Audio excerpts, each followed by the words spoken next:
khusus Jalan LLRE Marta Dinata nomor 74/80 Cihapit, Kota Bandung, Jawa Barat 40114. Perihal permohonan pra peradilan atas nama Peggy Setiawan.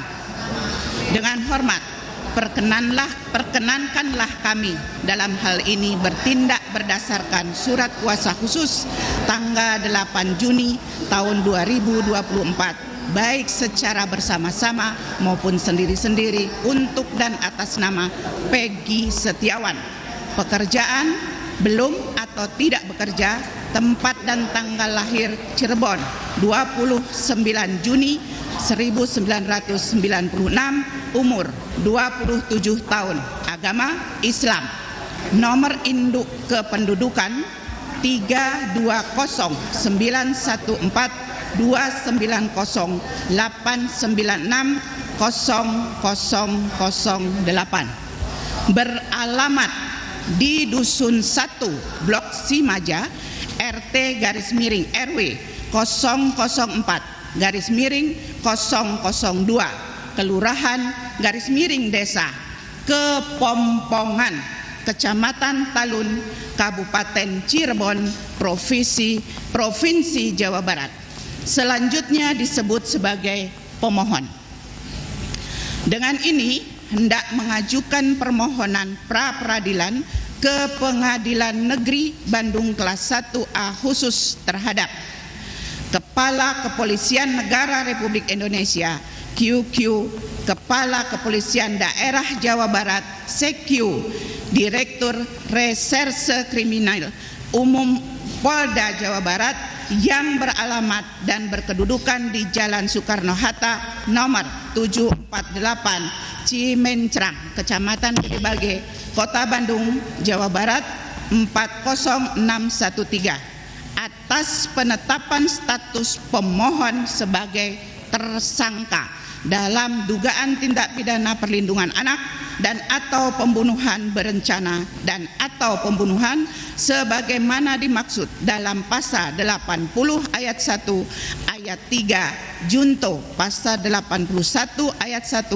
Undang-Undang Republik Indonesia nomor 35 tahun 2014 tentang perubahan atas Undang-Undang Republik Indonesia nomor 23 tahun 2002 tentang perlindungan anak dan atau pasal 340 dan atau pasal 338 KUHP junto pasal 55 ayat 1 ke 1 Kitab Undang-Undang Hukum Pidana oleh termohon sebagaimana surat penetapan tersangka nomor S.Tab/90/5 Romawi /Res /1.24/2024 Ditreskrimum tanggal 21 Mei 2024. Selanjutnya disebut sebagai termohon. Adapun yang menjadi dasar alasan permohonan pra peradilan adalah sebagai berikut. 1. Dasar hukum permohonan pra peradilan bahwa untuk mengetahui apakah ada atau tidak tindak pidana dalam peristiwa ini, perlu diketahui dalam suatu tindak pidana harus dicari kebenaran formil maupun material agar menjadi terang suatu tindak pidana, dan perlu dicermati pula syarat dan ketentuan serta prosedur hukum acara pidana. Dalam permohonan ini, pemohon perlu menyampaikan landasan hukum pengajuan permohonan pra peradilan untuk dijadikan pertimbangan yang mulia hakim, yaitu sebagai berikut. 1. Bahwa ditegaskan dalam pasal 28D ayat 1 Undang-Undang Dasar 1945 menyebutkan setiap orang berhak atas pengakuan, jaminan, perlindungan, dan kepastian hukum yang adil serta perlakuan yang sama di hadapan hukum, sehingga Dengan demikian secara jelas dan tegas Undang-Undang Dasar 1945 mengatur perlindungan dan kepastian hukum yang adil bagi setiap warga negara. 2. Bahwa keberadaan lembaga pra-peradilan sebagaimana diatur dalam bab 10 bagian ke-1 Undang-Undang Nomor 8 Tahun 1981 tentang KUHP dan bab 12 bagian ke-1 sebagai upaya koreksi terhadap penggunaan wewenang apabila dilaksanakan secara sewenang-wenang dengan maksud atau tujuan lain di luar dari yang ditentukan secara tegas dalam KUHP guna menjamin perlindungan terhadap hak asasi setiap orang termasuk diri pemohon. 3. Bahwa sebagaimana diketahui dalam KUHP pasal 1 angka 10 menyatakan pra-peradilan adalah wewenang pengadilan negeri untuk memeriksa dan memutus menurut cara yang diatur dalam undang-undang ini tentang 1. Sah atau tidaknya suatu penangkapan dan atau penahanan atas permintaan tersangka atau keluarganya atau pihak lain atas kuasa tersangka. 2. Sah atau tidaknya penghentian penyidikan atau penghentian penuntutan atas permintaan demi tegaknya hukum dan keadilan. 3. Permintaan ganti kerugian atau rehabilitasi oleh tersangka atau keluarganya atau pihak lain atas kuasanya yang perkaranya tidak diajukan ke pengadilan. 4. Bahwa selain itu yang menjadi objek pra-peradilan sebagaimana yang diatur dalam pasal 77 KUHP diantaranya adalah pengadilan negeri berwenang untuk memeriksa atau memutus sesuai dengan ketentuan yang diatur dalam undang-undang ini tentang 1. Sah atau tidaknya penangkapan, penahanan, penghentian penyidikan atau penghentian penuntutan. 2. Ganti kerugian dan atau rehabilitasi baik seorang yang perkara pidananya dihentikan pada tingkat penyidikan atau penuntutan. Selanjutnya 5. Bahwa dari rumusan pengertian pasal 1 angka 10 junto pasal 77 junto pasal 82 ayat 1 junto pasal 95 ayat 1 dan ayat 2 KUHP tersebut dapat diketahui dengan jelas bahwa sah atau tidaknya penetapan tersangka tidak termasuk objek pra-peradilan. Karena hal itu tidak diatur, bahwa demikian pula halnya dengan segala ketentuan peraturan perundang-undangan pidana khusus yang berlaku sebagai hukum positif di Indonesia. Juga tidak ditemukan aturan yang mengatur kalau pengujian tentang sah atau tidaknya penetapan tersangka menjadi objek pra-peradilan. Izin Yang Mulia, pembacaan akan dilanjutkan oleh rekan yang lain. Terima kasih. Baik. 6. Bahwa tindak upaya paksa seperti penetapan tersangka, penangkapan, penggeledahan, penyitaan, penahanan, dan penuntutan yang dilakukan dengan melanggar peraturan perundang-undangan pada dasarnya merupakan suatu tindakan perampasan hak asasi manusia. Menurut Andi Hamzah, pra-peradilan merupakan tempat mengadukan pelanggaran hak asasi manusia yang memang pada kenyataannya penyusunan KUHP banyak disemangati dan merujuk pada hukum internasional yang telah menjadi international customary law. Oleh karena itu, pra-peradilan menjadi suatu mekanisme kontrol terhadap kemungkinan tindakan sewenang-wenang dari penyidik atau penuntut umum dalam melakukan tindakan tersebut. Hal ini bertujuan agar hukum ditegakkan dan perlindungan hak asasi manusia sebagai tersangka atau terdakwa dalam pemeriksaan penyidikan dan penuntutan. Di samping itu, pra-peradilan bermaksud sebagai pengawasan secara horizontal terhadap hak tersangka atau terdakwa dalam pemeriksaan pendahuluan, vide penjelasan pasal 80 KUHP. Berdasarkan pada nilai itulah penyidik atau penuntut umum dalam melakukan tindakan penetapan tersangka, penangkapan, penggeledahan, penyitaan, penahanan, dan penuntutan agar lebih mengedepankan asas dan prinsip kehati-hatian dalam menetapkan seseorang menjadi tersangka. 7. Bahwa lembaga pra-peradilan sebagaimana diatur dalam pasal 77 sampai dengan pasal 83 KUHP pidana adalah suatu lembaga yang berfungsi untuk menguji apakah tindakan atau upaya paksa yang dilakukan oleh penyidik atau penuntut umum sudah sesuai dengan peraturan perundang-undangan yang berlaku dan tindakan tersebut telah dilengkapi administrasi penyidikan secara cermat atau tidak.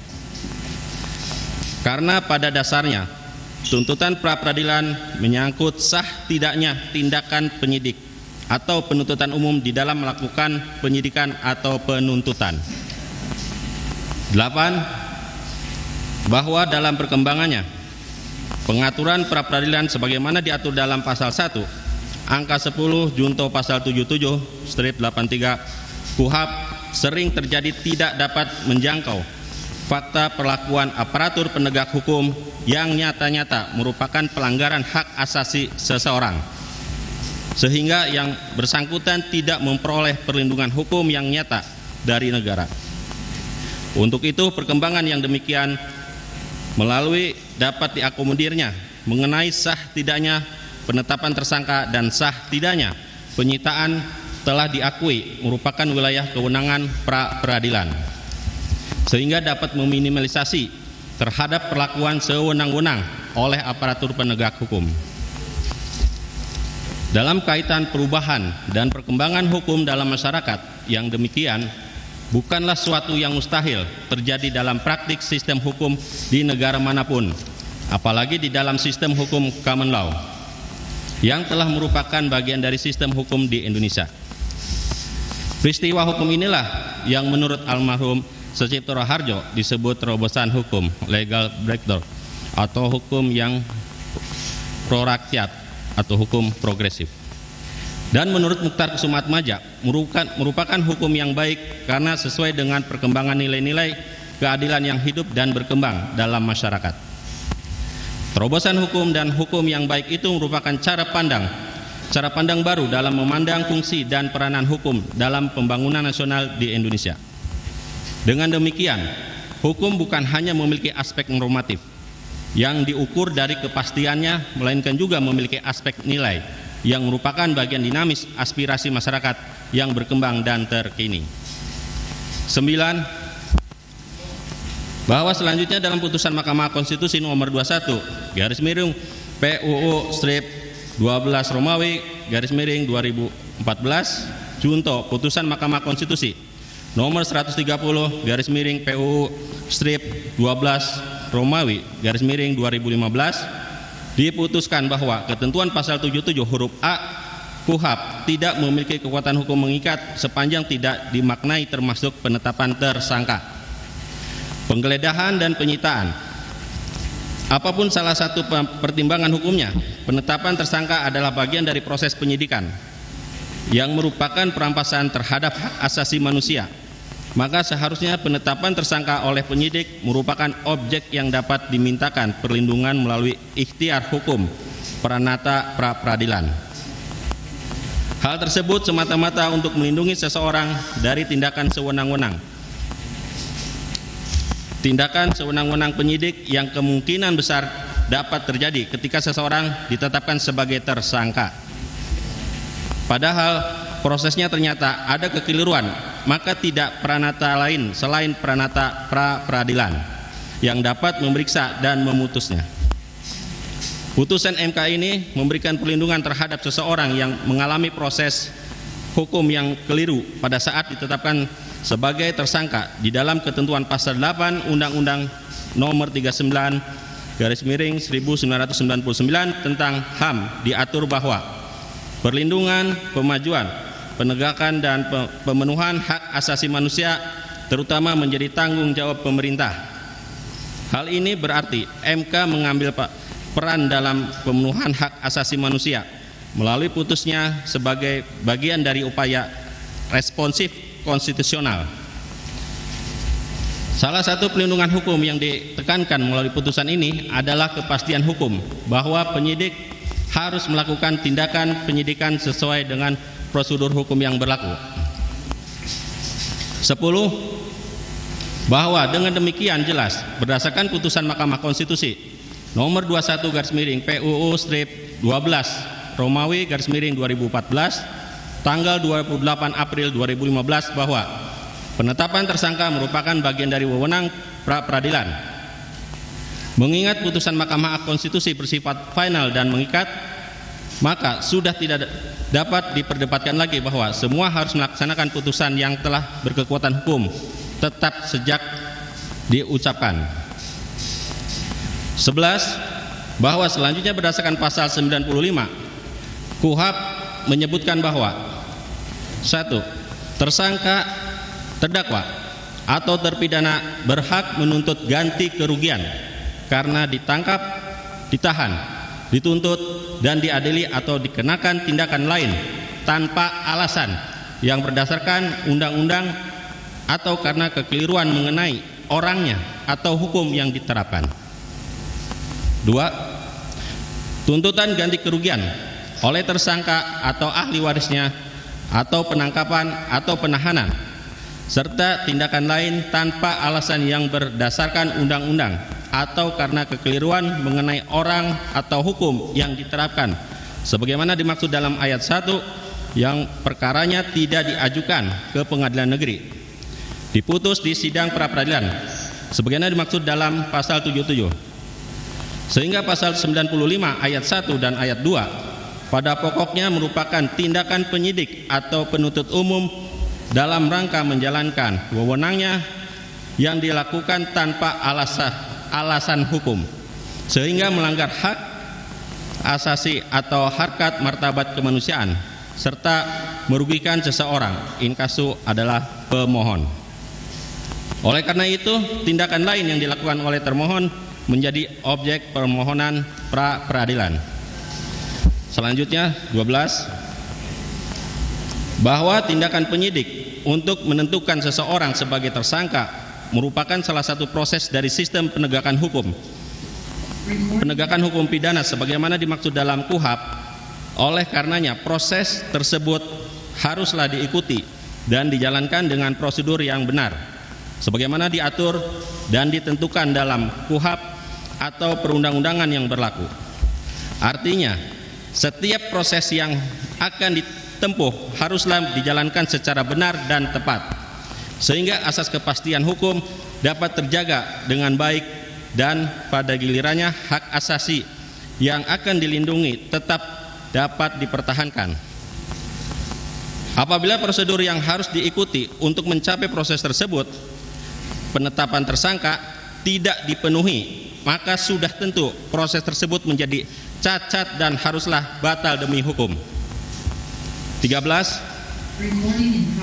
Bahwa penetapan status seseorang sebagai tersangka in casu pemohon yang dilakukan berdasarkan hukum atau tidak sah jelas menimbulkan hak hukum bagi seseorang untuk melakukan upaya hukum berupa pengujian terhadap keabsahan melalui lembaga pra-peradilan, bahkan telah diatur dalam ketentuan pasal 17 Undang-Undang Nomor 39 Tahun 1999 tentang hak asasi manusia, junto pasal 3 ayat 2 dan ayat 3 Undang-Undang Nomor 39 Tahun 1999 tentang hak asasi manusia yang menyebutkan pasal 17 Undang-Undang Nomor 39 Tahun 1999 tentang hak asasi manusia, setiap orang tanpa diskriminasi berhak untuk memperoleh keadilan dengan mengajukan permohonan, pengaduan dan gugatan baik dalam perkara pidana, perdata maupun administrasi, serta diadili melalui proses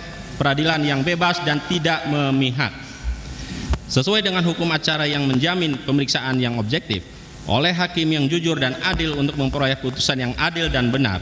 Pasal 3 ayat 2 Undang-Undang Nomor 39 Tahun 1999 tentang hak asasi manusia, setiap orang berhak atas pengakuan, jaminan, perlindungan dan perlakuan hukum yang adil serta mendapat kepastian hukum dan perlakuan yang sama di depan hukum Pasal 3 ayat 3 Undang-Undang Nomor 39 Tahun 1999 tentang hak asasi manusia.